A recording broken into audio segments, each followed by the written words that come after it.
Well, good the fuck morning to you. Yeah, no, it's only like 7:46 at night. Holy shit, the sun's still out. How y'all doing? Oh, Lord, tonight I actually have a car review.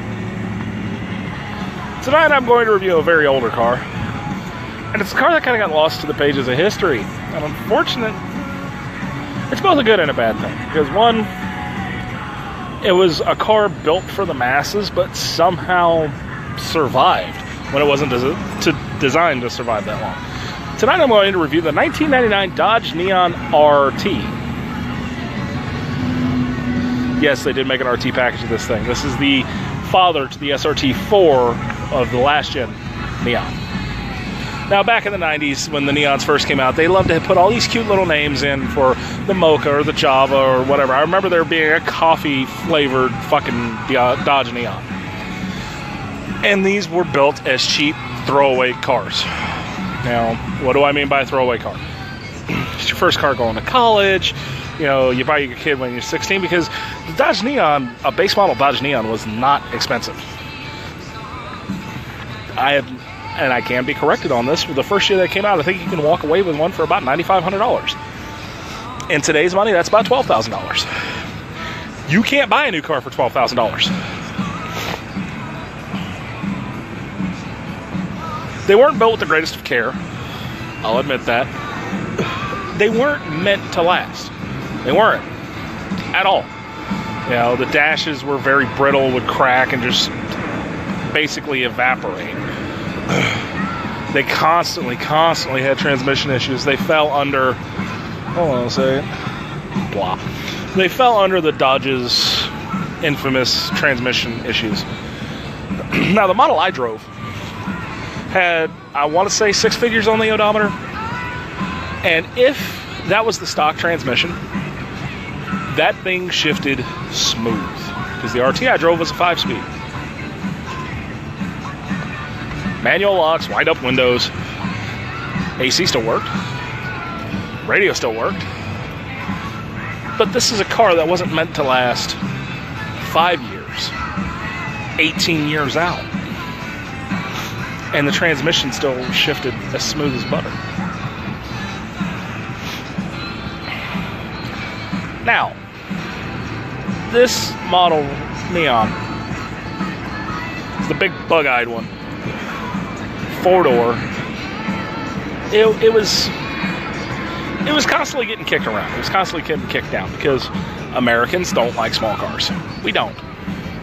At least we don't like the big three making small cars. Now the Ford Focus and Ford Fiesta has somehow curbed that a little bit, but Chevy has always made small cars. You know, look at the Beretta, look at the Aveo, now the Chevy Sonic. They're not high-selling cars. They're not. And if you sell them new, they're what's called loss leaders. It's to introduce people to the brand. The Dodge Neon was Dodge's loss leader. This car wasn't meant to last you 5, 10, 15, 20 years. It was meant to introduce you to the Dodge brand. And when you got tired of driving around such a clunky little car, you came and you traded in. And you bought, at the time, you bought an Intrepid.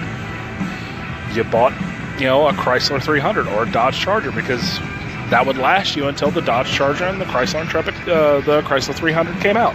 The Dodge Intrepid was starting to peter out at the time, but again, it came out in the mid-90s to introduce you to the brand. Now, this is strictly a no-frills car. You're not going to find a touch screen in it. You're not going to find traction control. You're not going to find a backup camera. Nothing in it. And while the model I drove was the RT, it had a 2-liter 4-pot under the hood. It would get it. But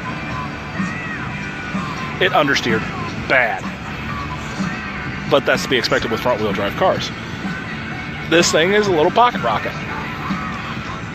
And it goes to prove that no matter what, if you take care of a vehicle, it will last. Again, this car was not designed to last. This was still the original stock motor under the hood. For all intents and purposes, it's a stock transmission. The clutch was as light as a feather. It shifted just fine. No bite from any gear. No kick out from any gear. Overall, mechanically, it ran good. it didn't. The paint didn't hold up to the test of time. But again, we live in Arizona. Arizona sunburn is a huge thing out here. The interior, with the exception of the dash, the interior held up amazingly. There were no burn holes in the seats. The seats weren't faded. They weren't torn apart. There wasn't the driver wear that you get on the driver's seat, people sliding in and out of the car. The interior were very well kept. The dash, again, made with cheap plastic, had cracked, had missing pieces.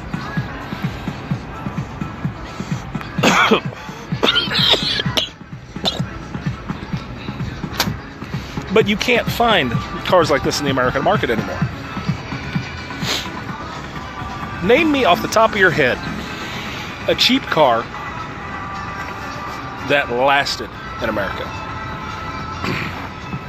It's hard to do. But look at the brand Suzuki. Suzuki was in America for like 5-6 years. That was it. They didn't hold up well. And what amazes me is that these cars are still on the road. They're rare, yes, but they're still on the road. Name me one Suzuki car. Most can't. The Suzuki Forenza, the Suzuki XR7, these are all cars that never stayed on the road.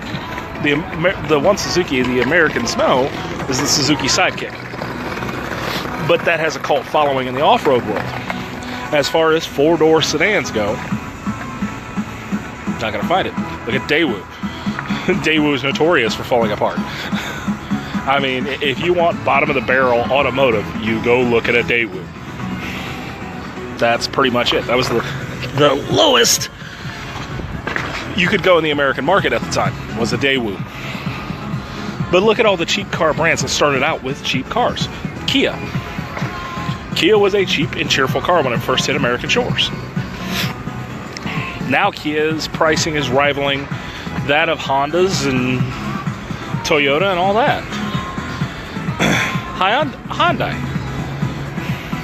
The Hyundai was a cheap car. Hell, I owned a 2003 Hyundai Elantra, and my mother right now has a 2015 Hyundai Elantra. The pricing of those cars keep up with the big three. They aren't cheap anymore. You won't find cheap cars like this anymore in the American market, and it's sad. And that's why I think the Neon kind of got the short end of the stick, because one, it was seen as a cheap car, so it was lumped in with the Kias and the Hyundais and the Suzukis and the Daewoos and all that. And it was seen as an American car, so it can't be a tuner either. So it didn't get the same aftermarket love that the Hondas and the Acuras and the Toyotas and the Nissans and all that got. It was kind of the redheaded stepchild. Doesn't make it any less fun to drive. Honestly, I'd give the car, even with it being 18 years old and that busted up dash, the way it handled, the way it drove, I'd give it an 8 out of 10. Like I said, you're going to have understeer, but that's to be expected with a front-wheel drive car. Especially a car that has no traction control, no driver aids whatsoever. This thing has anti-lock brakes, and if I remember correctly, it was still an optional extra to have anti-lock brakes in '99. But overall, I'd give it an 8 out of 10. It's cheap enough now where an enthusiast can pick one up for $800 to $1,000, and you dump $2,000 or $3,000 into the car, you got a good little runner. And let's not forget, the RT was the father or the grandfather to the SRT4, the baby Viper.